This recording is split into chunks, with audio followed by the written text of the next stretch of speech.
Over the past few years, landlords across the country have been raising rents significantly. In London alone, rents have increased by over 11% since 2023 right across to 2024, rising from £1,800 to above £2,000. So what's going on? Why are landlords increasing rent? But most importantly, what impact it's having on the rental market? And since I started in the property industry, I've seen 4 key areas that have affected landlords. So what I'm going to do in this video is I'm going to break down those 4 key areas and why they've resulted in landlords increasing rent by up to double digits this year alone. But most importantly, I'm going to explain the impact it's having on landlords, renters, but also investors across the country. Stay tuned. There are many reasons why rent increase in a city or even in a country, but to really understand what's squeezing landlords, we need to go back to 2015, when the government was coming to real pressure to slow down the property market, more specifically, the buy-to-let industry. In 2015, the then Chancellor, George Osborne, implemented a new regulation known as Section 24. Now, this had a huge impact on buy-to-let mortgages. Under this regulation, the rental income that you received became fully taxable. And the implementation of these phases started from 2017 right up to April 2020, exactly when COVID hit. And prior to Section 24 kicking in 2017, landlords had the luxury of deducting all of their mortgage interest from their rental income, meaning they only got taxed on their profit. However, during that transition between 2017 and 2020, mortgage interest tax relief underwent a gradual reduction, ultimately being replaced by a 20% tax credit. So this is a very loose example, but imagine this. Previously, if you had £24,000 rental income for the whole year and your mortgage interest was £12,000, then you'll get taxed on £12,000, which is your profit. After this implementation, if your mortgage was £12,000, the government will say, the taxman will say, I don't care, that's a cost, I don't care, I am taxing you on the full £24,000 income. Crazy, right? And under the same umbrella, let's move on to stamp duty surcharge for buy-to-let properties. In 2016, the government again introduced this stamp duty. And what this meant for buy-to-let investors was they were either completely discouraged from buying more buy-to-let properties or not even enter into the market at all, which was exactly the aim of the government, to slow down the property market, specifically the buy-to-let industry. To give you an example of this stamp duty surcharge, let's look at a property of £300,000, how much it will cost for a first-time buyer beats a buy-to-let investor. So £300,000, if we break this down, it's going to work out at 0.8% for a first-time buyer, a total of £2,500 for that £300,000. And if we compare that with a buy-to-let investor, we can see that same £300,000 property, for the first £125,000, it's 3%. From there on, it's 5%, and £250,000 to £300,000, it's 8%, leading to a whopping £14,000 stamp duty surcharge. Now, did this actually work in deterring landlords on not buying more properties? Keep on watching this video and I'll let you be the judge of that. Around about the same time, the government had a brilliant idea of replacing the wear and tear tax allowance.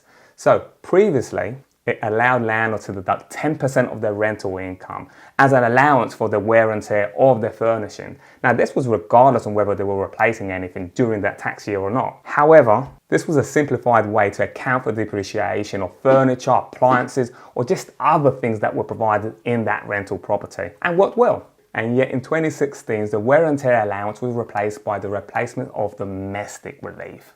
And this new system allowed landlords only to deduct costs on domestic items that were being replaced, and only on a like-for-like basis. This new system is far more complex. It does require landlords to keep detailed records of those replacements, but the government does say it is a fairer system, as it more accurately reflects the actual costs incurred by landlords rather than providing a blanket allowance. And the fact that the Labour government is now in power and taking out potentially more regulations from the woodworks absolutely means that you should hit that subscribe button so you keep up to date.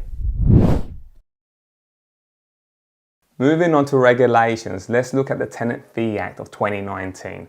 This legislation basically meant that landlords and letting agents were banned from charging any type of fees to tenants or prospective tenants.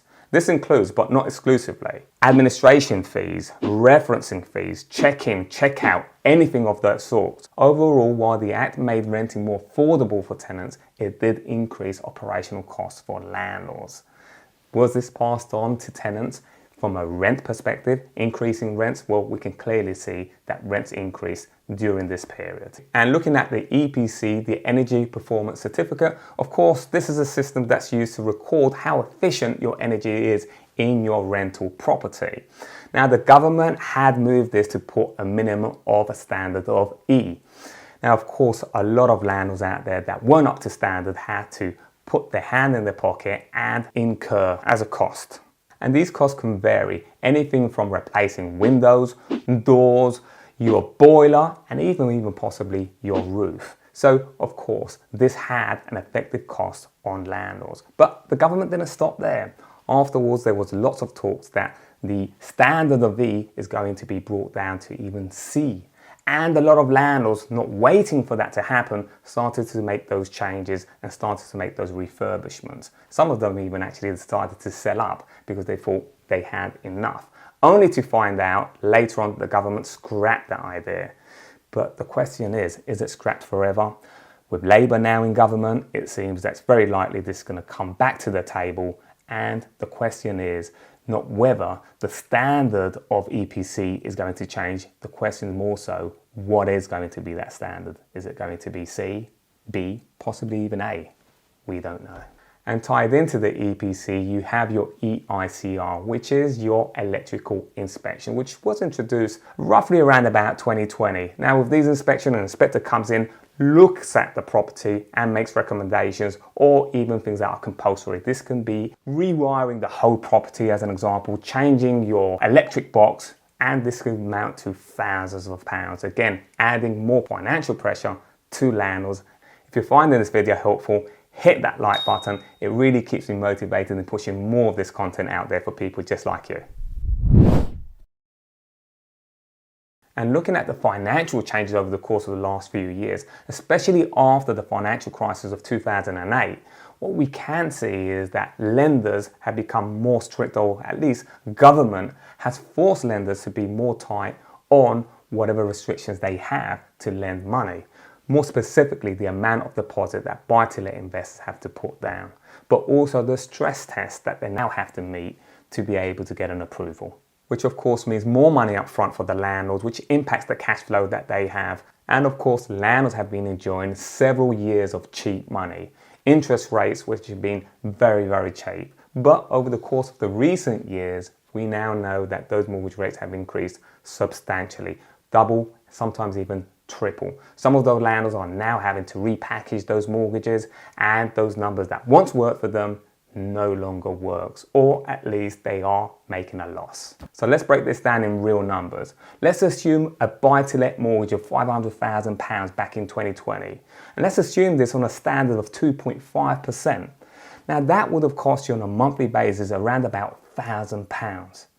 Fast forward to 2024, and if you're lucky to get a mortgage or buy-to-let mortgage of a 4.7% for that same £500,000, it's going to cost you almost a whopping £2,000 per month.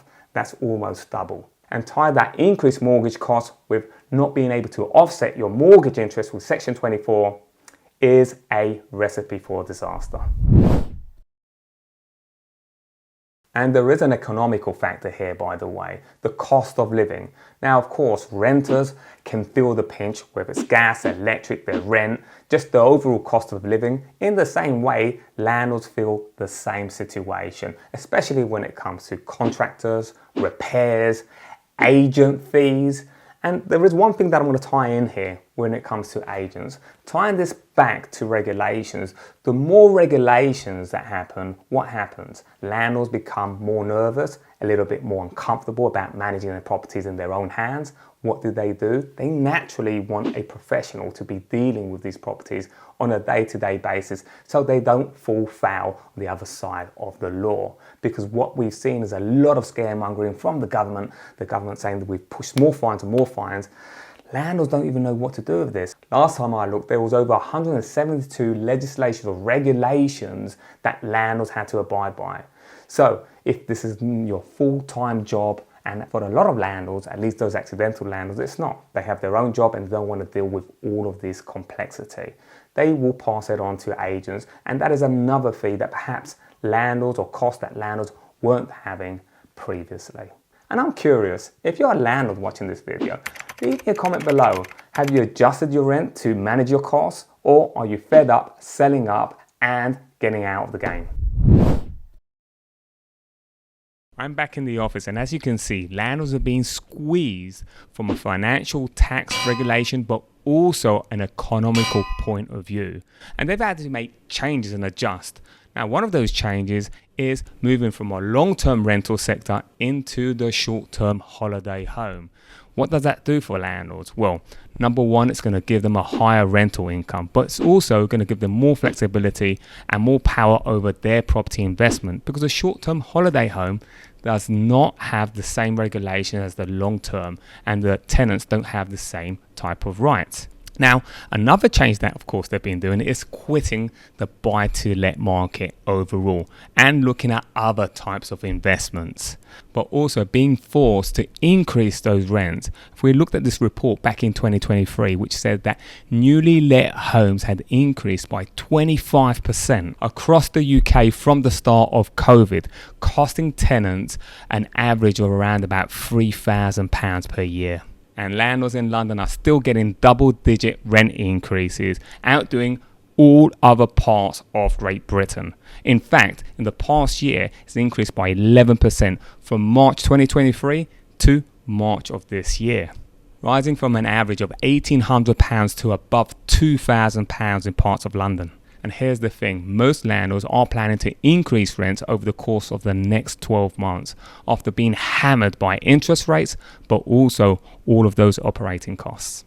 A most recent survey reported that 85% of landlords are planning on a rent hike, and a third of those are actually planning on increasing rent by more than 5%. And this is an increase from 27% in 2023. And of course, there are landlords who want to take full advantage of this, that own their property outright and just want to see their profits increase despite not even being affected by the mortgage interest. So in fact, there was a survey of 1,000 landlords, and 7 out of 10 who own their rental properties outright increased their rent on new extended tenancies in the last 12 months, as their average profits rose to more than £800 a month.